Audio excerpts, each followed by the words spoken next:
Hi, I'm Trip Babbitt, and this week in The Effective Executive, I want to talk about how to make good executive decisions. And I'm working on this module for my executive education program, and so I pulled out a few things here that I think would help everyone in making good decisions. So, starting out, the first thing is leveraging your synthetic thinking. So obviously, this is a large part, to me, a very foundational piece of an executive education program. Is And I've covered it in other videos on analytic versus synthetic thinking. But this is all about doing the right things, and developing that system map helps you identify and set priorities of what to work on in your organization. It will identify some problems and some opportunities within your organization. Now, it doesn't cover everything, and I want to kind of make a caveat here about innovation. Is I believe that that's something every organization should be working on: new products, services, thinking in their organization. You're not going to get a lot of that from the customer. So doing the right things is enhanced by synthetic thinking.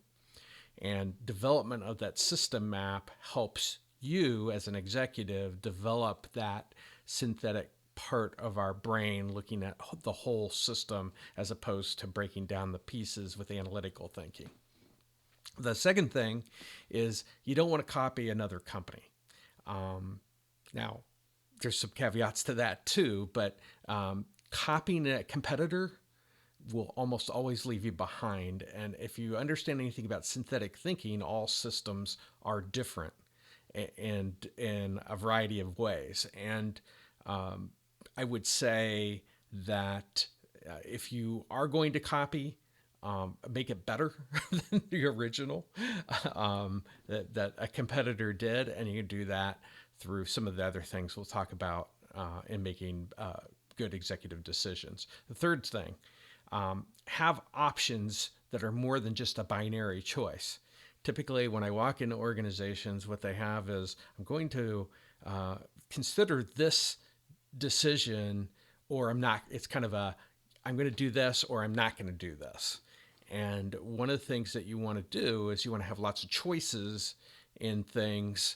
And when you have a binary choice, you're when you're going out and doing research on it, you're typically looking for research that supports either to do it or not to do it, which kind of leads to the next thing is once you have an abundance of choices, seek the devil's advocate. Seek someone who is going to look at that decision and say, geez, that's not, you're not considering this piece or this piece. And a lot of times executives kind of get stuck in the mode of, well, I'm the decision maker, therefore I must make the decision, and not seek out opinions that are counter to what your thinking may be at that moment. The fifth thing is understand that decisions are made emotionally. I mean, we've heard this over and over again, and it's just the human existence is being emotional about things, and whether it's getting frustrated and finally saying, "Well, let's just make a decision." Just be aware that almost all decisions are made emotionally, and I think that this is a reason why you have to have a method for decision making, and why I'm putting this in the executive education program is to avoid. You're not going to completely avoid it because it's part of you, but to help mitigate your emotional thinking on things, and that you're looking at things as practically as possible. The sixth thing, leave decisions to where the knowledge is.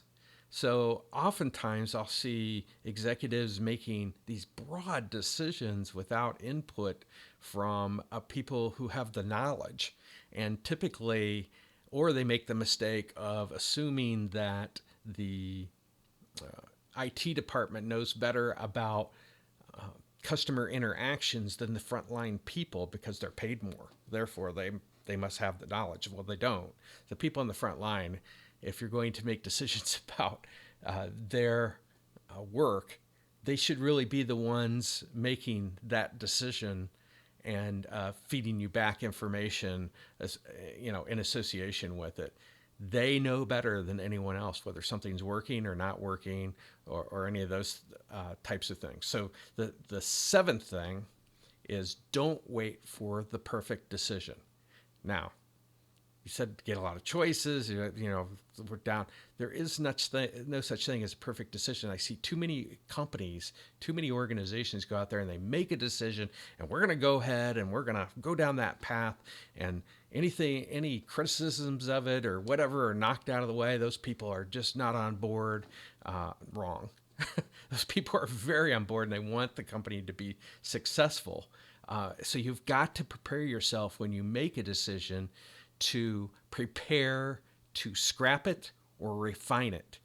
And just kind of make a decision and moving on from there is a horrible idea. I see this so often.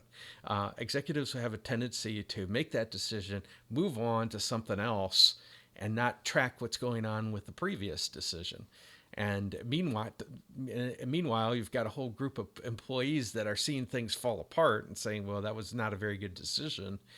That can provide you some very useful feedback and to, refine it, scrap it, whatever you need to do, but follow through on when you make a decision, whether it's good or bad. Now, if you remember, one of the biggest problems you have, and this is analysis paralysis type of mindset, but executives, back in the fourth episode of the effective executive, I talked about one thing executives fear, and that's risk.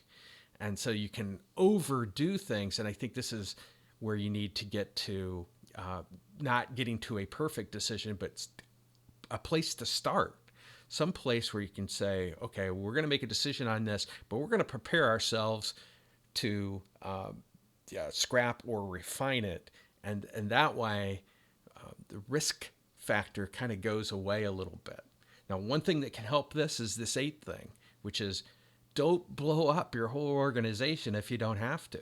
If you're going to make a decision about something, often you can make it on a very small scale.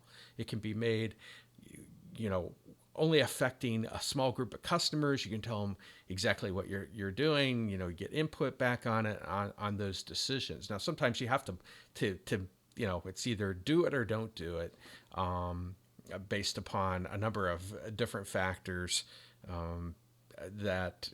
where you just got to make a decision that's going to affect the entire organization. But not very often. Usually there's an opportunity to try things out on a small scale to see how they work. So take advantage of that. And that also mitigates some of the risk that people are afraid of. The ninth thing is track your decision with measurements. And usually there's some big picture measures, but there's also a whole slew of smaller measures that you could potentially use. And in the executive education program, I actually give lots of examples of these things. Along with that, I'm going to talk about one of the tools that is missing when we look at these measures, especially over time, and that is something called a control chart. And if you, as an executive, do not understand how to use a control chart, a statistical control chart, or statistical process control, or process behavior charts, they have a whole slew of names. You need to learn that, because it's a way to analyze the data to tell you whether things are getting better or not. And it's just not whether it went up or down, in 1 week or 1 day. It's how it does over a period of time, and whether it's really having an impact positively or negatively of that decision. And so a control chart, to me, should be a fundamental tool that every executive uses. So those are 9 things to think about, or to help you make good or even maybe great decisions, or executive decisions in your organization. So that's what I wanted to cover this week. Thanks, and we'll talk again next Monday.